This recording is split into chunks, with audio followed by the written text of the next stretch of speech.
Deuxième étape de ce compact avec l'Afrique.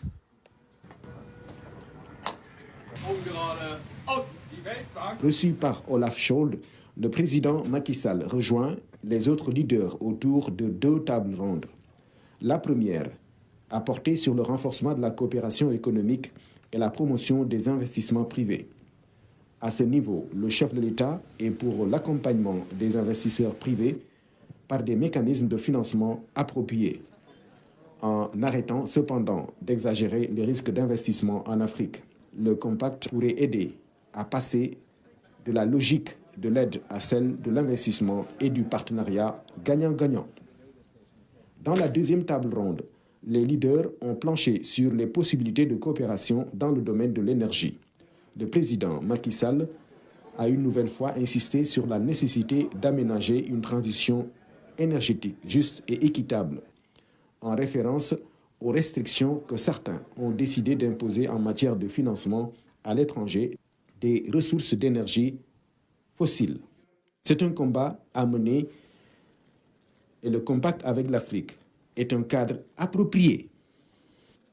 Autre temps fort de son séjour, le tête-à-tête avec son homologue allemand, Frank-Walter Steinmeier. Au-delà du compact, les 2 hommes ont abordé les relations entre le Sénégal et l'Allemagne. Nous restons avec nos envoyés spéciaux Mamadou Belem et Oumar Nying. Château Bellevue, résidence du président fédéral. Le président Macky Sall est accueilli chaleureusement par Frank-Walter Steinmeier.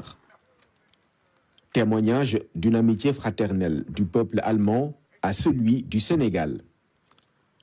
Le même sentiment est traduit dans le livre d'or que le président Macky Sall a signé à son arrivée à la résidence.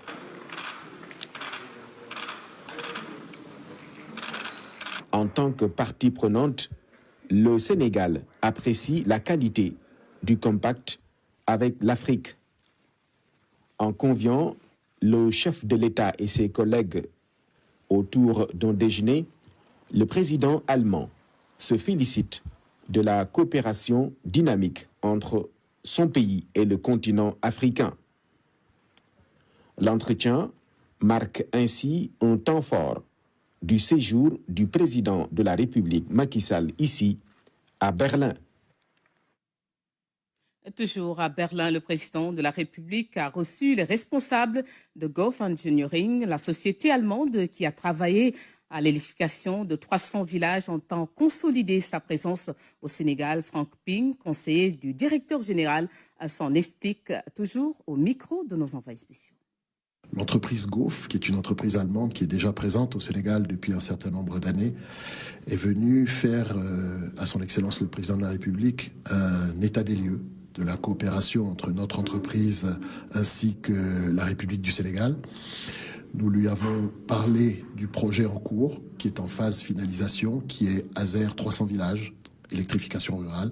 Et nous avons évoqué, naturellement, avec Monsieur le Président de la République, la possibilité de continuer à accompagner la République du Sénégal dans ce projet et la suite des activités que nous souhaitons développer au Sénégal. AZER 300 villages, c'est quoi concrètement? C'est un projet d'électrification rurale, mini-grid, qui est en cours d'exécution déjà depuis à peu près 3 ans, qui touche à sa fin, qui est un projet d'électrification rurale dans 300 villages au Sénégal. Électrification photovoltaïque. Les résultats sont visibles. Il y a déjà plus de 300 villages d'ailleurs qui sont d'ores et déjà électrifiés. Ces populations bénéficient aujourd'hui de l'électricité et nous sommes très heureux et très honorés d'avoir pu participer à ce projet que nous souhaitons continuer. En marge de sa mission à Berlin, le chef de l'État a rencontré les représentants de la communauté sénégalaise en Allemagne. Les compatriotes ont exprimé leur fierté dans une ambiance chargée d'émotions. Mamadou Belem et Oumar Nying. La communauté sénégalaise d'Allemagne est fière de son président. Après avoir accueilli le chef de l'État sous la pluie, les compatriotes se sont réjouis de l'audience que le président Macky Sall leur a accordée. Une rencontre avec une forte charge émotionnelle. Car ici, tout le monde s'honore d'avoir un chef d'État qui a réussi à placer le Sénégal sur le chemin du développement à travers un bilan élogieux. Prenant appui sur les réalisations au Sénégal et dans la diaspora, les Sénégalais d'Allemagne ont exprimé un sentiment de tristesse au moment où le président Macky Sall s'apprête à quitter le pouvoir. L'émotion est donc vive par moments pour des concitoyens qui ont fait des témoignages à l'endroit du président Macky Sall. Le chef de l'État, prenant la parole, a dit aux compatriotes son plaisir de réserver un temps à la diaspora lors de ses missions à l'étranger, connaissant l'importance et la contribution de ses compatriotes au développement du pays. Vous devez être fiers de ce que nous avons accompli ensemble, leur dit-il. Le défi maintenant, c'est de préserver les acquis et assurer la continuité en gardant à l'esprit la stabilité du pays. Pour le reste, le président Macky Sall a demandé aux Sénégalais d'Allemagne de s'organiser pour mieux bénéficier des avantages qu'offre le gouvernement en vue d'accompagner les Sénégalais de la diaspora dans les différents programmes dédiés aux Sénégalais de l'extérieur.